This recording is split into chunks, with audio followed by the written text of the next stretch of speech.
Oh, yeah.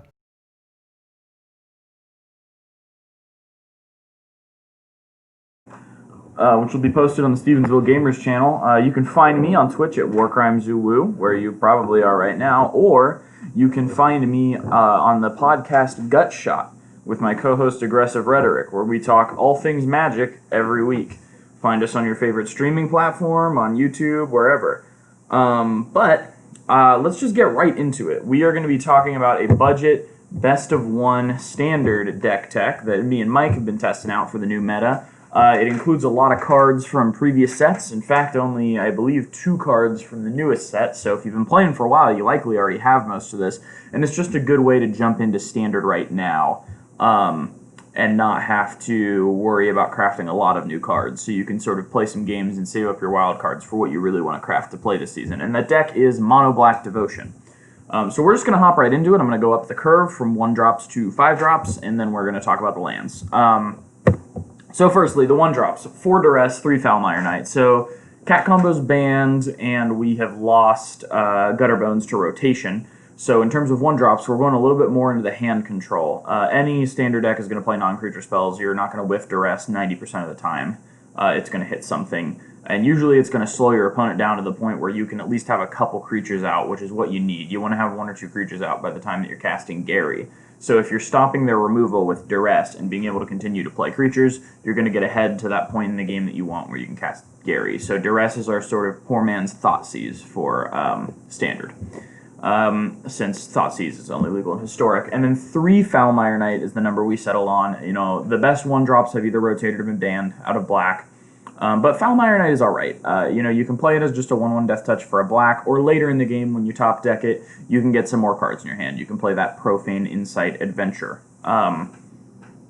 So there are 3 Foulmire Knights in here, but that is the extent of the 1 drops. Turn 1 is a little bit less robust than our options used to be with this deck, so it's fine to just play like a tapped Cryptic Agadeem on turn 1 or something, but these 1 drops are here. For if they're in your opening hand. But we do have good 2 drops. Now, unfortunately, we lost Yarok's Fenlurker, so we're playing Kitesail Freebooter instead. Now, it does give you some selection, but they also get the card back when the Freebooter dies, which is not the case with Yarok's Fenlurker, and you only get 1 Black Devotion out of it. Whereas Yarok's Fenlurker gave you 2 Black Devotion, and they didn't get the card back. So it was obviously much better in terms of its use in this deck, but we do need some 2 drops to replace it, and Kitesail Freebooter is fine. Timoret is really cool. He is double black, and he's going to have pretty big toughness. If he's the only creature, he's just going to be a 2/2, but if you have like a 1 drop out, he's a 2/3. If you have an Ayara out, he's a 2/5, you know? So he just gets bigger and bigger with your Devotion of Black in terms of his toughness. And he can exile 2 target cards from graveyards and gain 1 life for each creature exiled this way for 2 mana. Now, this doesn't seem very strong. This seems like a way worse version of Scavenging Ooze, but it does what you really need it to, which is getting rid of Uro before your opponent can escape it, or getting rid of Kroxa for the decks that are playing that. So Timoret is a 4 of here, just because double Black Devotion can answer Uro with his ability. Very versatile there. So next we've got 4 Ayara, First of Lochthwain. So she drains your opponent whenever you play a creature, and she can let you sack other creatures to draw a card as well. But she also provides triple Black Devotion. She's going to drain your opponent every time stuff comes in. She adds 1 more draining when Gary comes in. So she's just really good for adding that Black Devotion and draining your opponent's life. Murderous Rider is next. Now, this is actually our chief piece of removal with its Adventurous Swift End for 1 and double black. Blows up a creature or planeswalker and you lose 2 life. And then it's a 2/3 lifelink, and when it dies, it goes in the bottom of its owner's library. So it's really interesting. This is a removal spell, but it also gives you a creature. It's as if it were a murder that drew you a card, but the card you draw is always going to be a 2/3 lifelink for 3.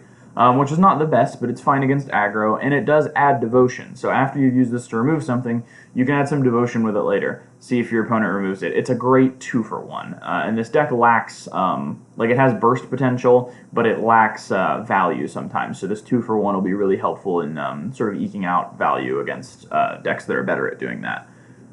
So those are half the 3 drops. We've also got a playset of Underworld Dreams, which adds 3 Black Devotion and can win the game against decks that draw a lot of cards. And it just also slowly kills your opponent. So if you're on party, if you're sort of both playing about the same number of spells. If you both got about the same board state, Underworld Dreams will eventually kill them, so they will have to answer it. And it also adds triple black devotion for Gary, but in a way that's much harder to remove than a creature. Every deck plays creature removal, but not every deck plays enchantment removal. So if they can't remove your Underworld Dreams, then your Gary is going to drain for 5 at least. And if they can't remove 2 Underworld Dreams, then your Gary is at least going to drain for 8, which is really good.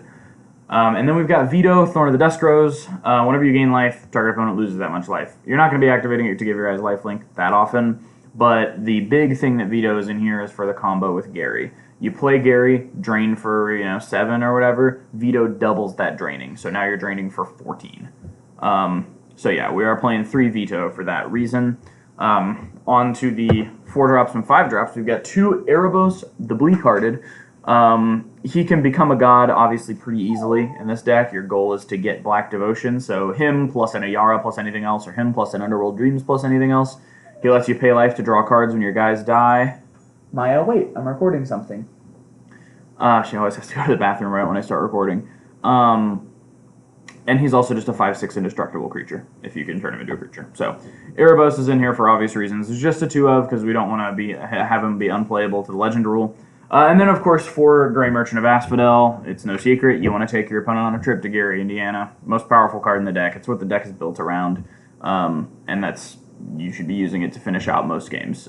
Drains your opponent equal to your devotion to black when it enters the battlefield. You gain that life. So, obviously super good. You don't need me to tell you that. We play 4 of it. It's the only 5-drop. So now to discuss the mana base. This is the awkward inclusion. This is, we play 2 Agadeem's Awakening / Agadeem the Undercrypt.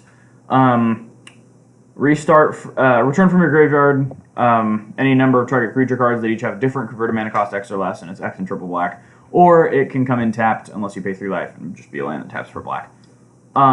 We play this because if X equals 5 and you have a Gary in your graveyard, you're going to just win the fucking game. If you have 8 mana and a Gary in your graveyard and you play this, you win the game. You bring back Gary, you bring back an Ayara, you bring back a 2-drop, you're just going to drain your opponent for the rest of their life.